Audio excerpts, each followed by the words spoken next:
just saw Nasser Hussein in the previous over, taking part in a bit of range hitting, former England captain, of course part of the commentary teams that have visited South Africa for the series. I won't describe him as one of the greatest big hitters of all time, but Rodney, you've had a look at the boys who can hit big. Yeah, Joe Root's massive hit into the centenary stand yesterday got me thinking. It looked immense. So I've done a bit of research into the matter. Okay, we'll get stuck into that in just a bit. Looking forward to it. Is outside the line of off stump and playing, so the umpires won't be giving that out. But returning to the big hitting, what have you found for us? Yeah, well, like most massive hits at the Wanderers, Roots came from the golf course end. His two most famous precedents would have been Otis Gibson and Andrew Flintoff. Flintoff apparently hit the clock. But I've tracked down an ODI in 2013 when Shahid Afridi hit a free hit delivery from Ryan McLaren right over that stand and onto the golf course. Now, this one would have been bigger than Roots, and probably looked the biggest. According to some analysis by an organization called CricLens, it only registered 110 meters, which is significantly smaller than the biggest ever confirmed hit in first-class cricket, 146 meters by Vivian Crawford for Notts against Surrey at Trent Bridge in 1900. 146 meters? Was that with a gun or a bat? Well, presumably bats back then were a great deal smaller. Played in the air. It's going to run down to third man. The first real streaky shot of the morning. But fortune sometimes favours the brave. 4 to end the over. Score 29 without loss. That is quite interesting because you said 146 meters in the 1900s. How did they measure that? Well, what they would do, the Victorians had a mania for measuring records. What would happen was the spot would be marked, the spot where the ball pitched would be marked. And after the game, a few cricket fanatics would walk out onto the ground armed with tape measures and chains and record it. What you find, which is really interesting when you study this issue, is that all the biggest recorded hits in the game's history are either clustered around the last 20 years, with the advent of 2020 and bigger bats, or they're in the Victorian era. It's easy to count for the recent ones, but why would the Victorians be such big hitters? Well, I have a theory about this. We'll come to it shortly. Looking forward to that indeed. Lovely sound off the bat. It was crisp and timed to perfection. 4 runs. So Rodney, we're talking about your theory on why 100 years ago seemingly was easier to hit the ball further. Well, I wouldn't say easier, but the thing about cricket in the Victorian era was that grounds were a hell of a lot bigger. George Bonnor, in the first ever test match at the Oval in 1880, the first ever test match on English soil, I should say, hit a ball well over 100 yards into the outfield. Today would be a huge 6, but was caught by one of W.G. Grace's brothers on the boundary. And as the ball nestled in his hands, the batsmen were already crossing for their 3rd run. So, no, this is well documented. There are about 20,000 witnesses to the fact. I don't think we can doubt it. Although Charles Davis, the famous Australian statistician, looking at this phenomenon I'm describing, his theory is that the Victorians were all lying, which seems rather less likely than that these hits are legitimate. Come on. Anyway, my theory is that they hit further back then for the simple reason that they had to, boundaries being so much longer. A sort of unconscious, subterranean, instinctive thing, which really is most batting, isn't it? Well, I just want to say something to all our viewers, all of you, wherever you are in the world, in South Africa. That's what you get on SABC. What? Lies from the Victorian era? I want to see it. Just let's have a look at this delivery. So a ball was hit high and hard enough for batsmen to cross for 3 before the catch was taken. Do you know what? We've got a magazine show on SABC. I want to put that theory to the test, whether you can actually hit the ball as high and as hard that will allow batsmen to cross for three? I must say, the way you described it, I think a lot of people are sold on your theory. And why wouldn't they? Well, measurements aside, we know that the only guy ever to hit the ball over the pavilion at Lord's was Albert Trott, again a Victorian. Beautiful delivery. Wide and then the movement away. 33 without loss after 13. How long does it take to run a single? I'm still here with Rodney and wonderful stories from the Victorian era. How long does it take to run those 22 paces? Oh, I think it would probably be about 3 seconds perhaps. 3 seconds, quarter of a second for the turn and then 3 seconds back. Just trying to think.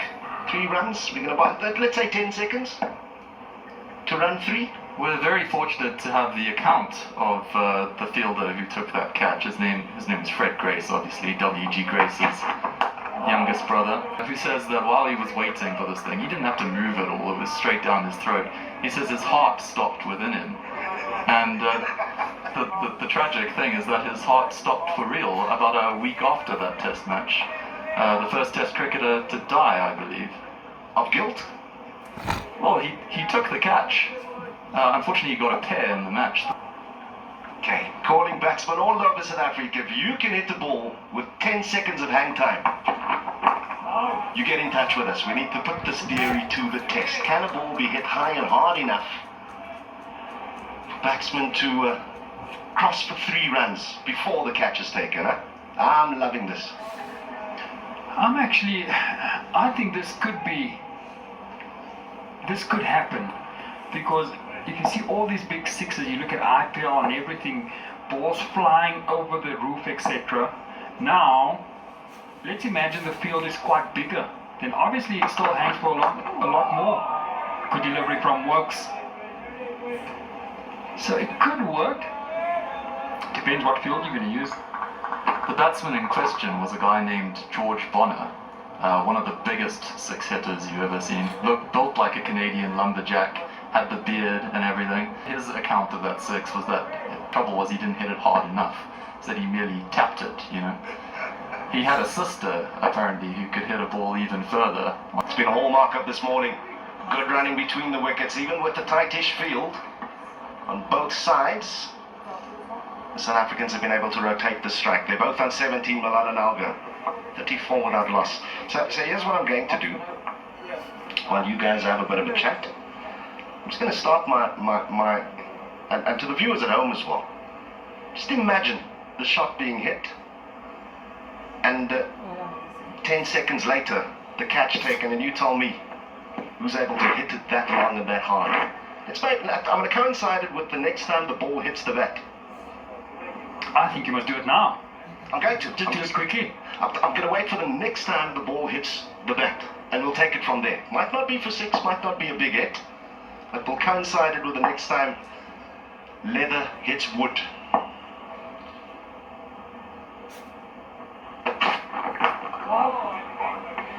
While the ball's straight up in the air. It looks big. Big, big, big. And out. Well, that's 10 seconds. Does that sound likely to you, South Africa? How did that feel, Rodney? I don't know, it flew past for me. Well, 10.4 seconds is where we clocked out there. I couldn't get it exactly 10 seconds. And I think it is a theory that needs to be put to the test. Mr. Bonner's hit of 146 meters that hung in the air for 10 seconds, and the batsmen were able to get 3. The interesting thing about those Van der Dussen boundaries is how many of them came via the sweep shot. Would you believe it? He'd never played a sweep shot in Test cricket before this innings. My goodness. Let's see how well he's played this. He's done well not to get anything on it. But Wokes has had Van der Dussen jumping.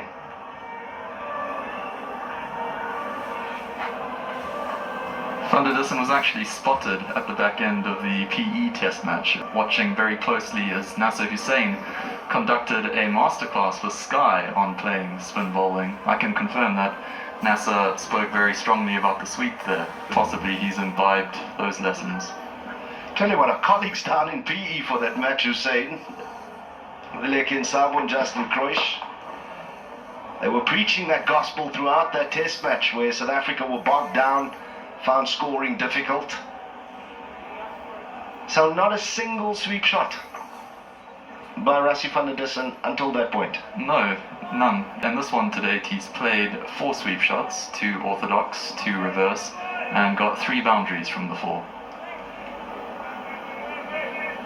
He's learning from the masterclass then. By the way, Rodney, and Hussein, you weren't with me in the first stint on television this morning, Rodney Aliat, our statistician, telling us a story about one Paul Bonnor, George Bonnor, my apologies, who is on record as having hit the longest boundary ever, 146 meters. It's a boundary that has been measured, of course. And part of the story he tells us that in eventually, I don't want to get confused here, eventually in taking the catch, the batsman ran 3 while the ball was in the air. I should say that Bonner's wasn't the longest ever measured boundary.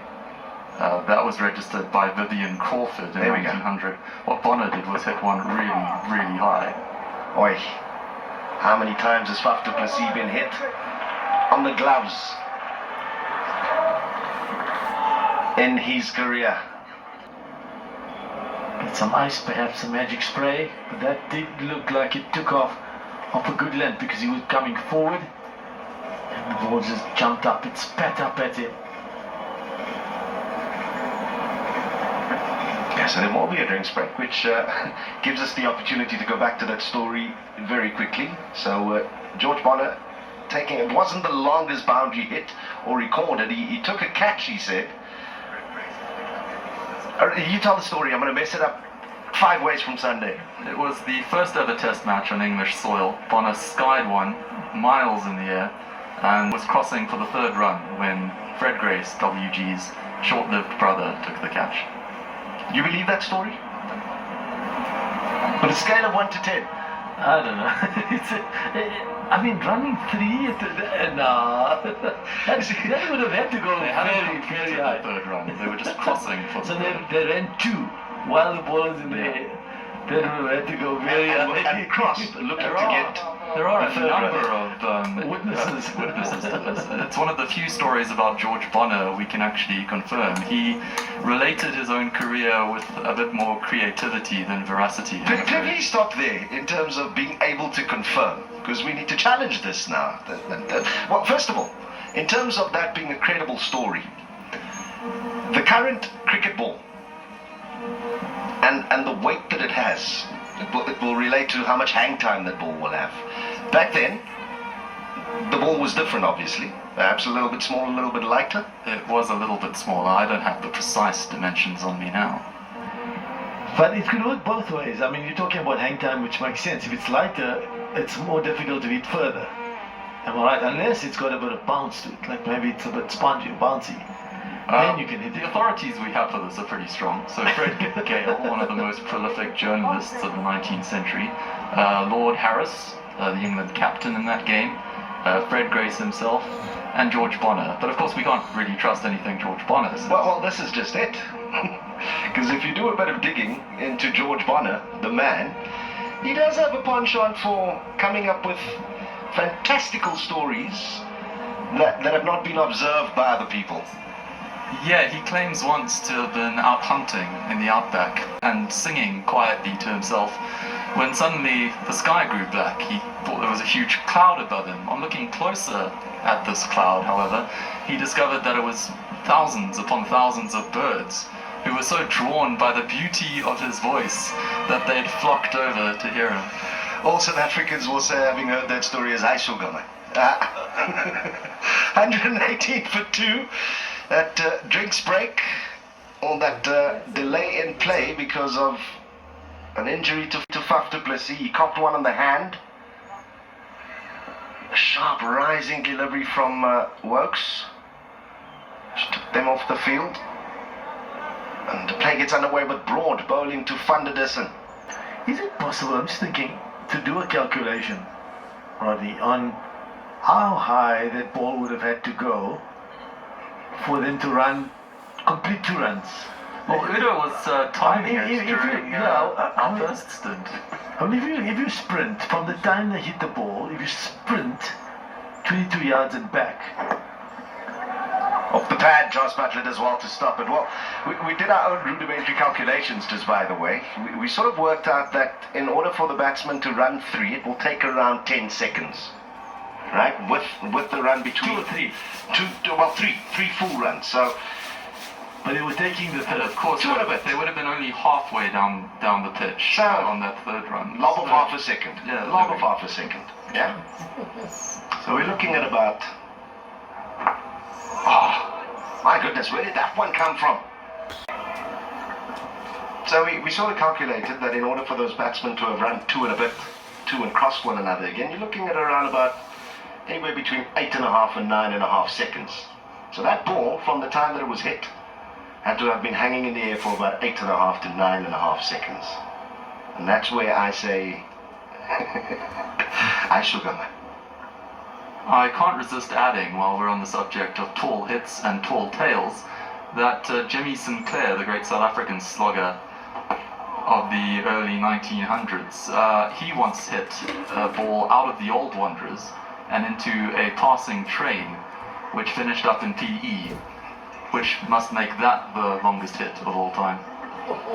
Yeah, that's a true story. I've heard about that. Well, I don't know if it's a true story, but I know my dad kept telling me that one. That was the Old Wanderers, you're right. There was a story as well of Adrian Caper hitting one out on the railway side and also ending up on a train that was heading somewhere. You'll find that this story has been told of virtually everyone at every venue in every era. At a stadium with a train track running alongside it, adjacent to it.